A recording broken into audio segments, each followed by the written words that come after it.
is Obamacare constitutional? If not, do you prefer defunding or repeal as the more effective remedy?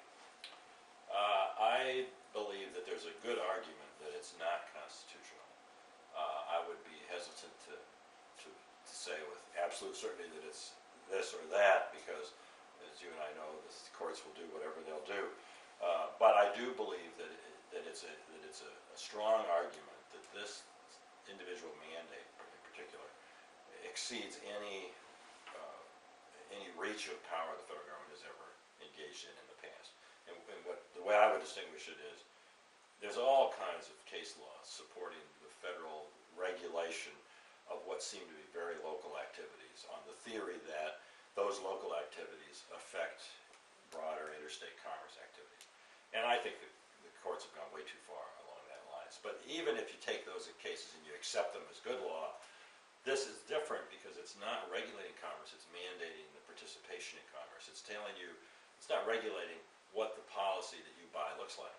It's saying you have to buy a health insurance policy. And so to me, it's absurd for people to argue that there's not a good plausible claim here, because this is fundamentally different.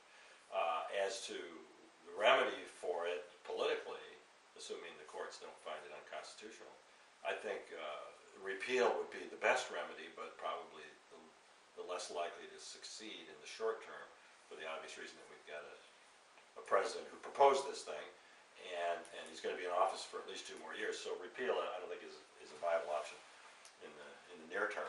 So defunding seems to me to be the more practical option. The good news in it, to me, partly, if there is any good news in that healthcare bill, is that it a lot of it doesn't take effect until 2014.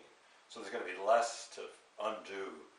You know, any piece of legislation, once it starts getting implemented and you get people with a vested interest in the way it's going, and you get lobbyists whose companies have adapted to it, then it becomes harder to change it.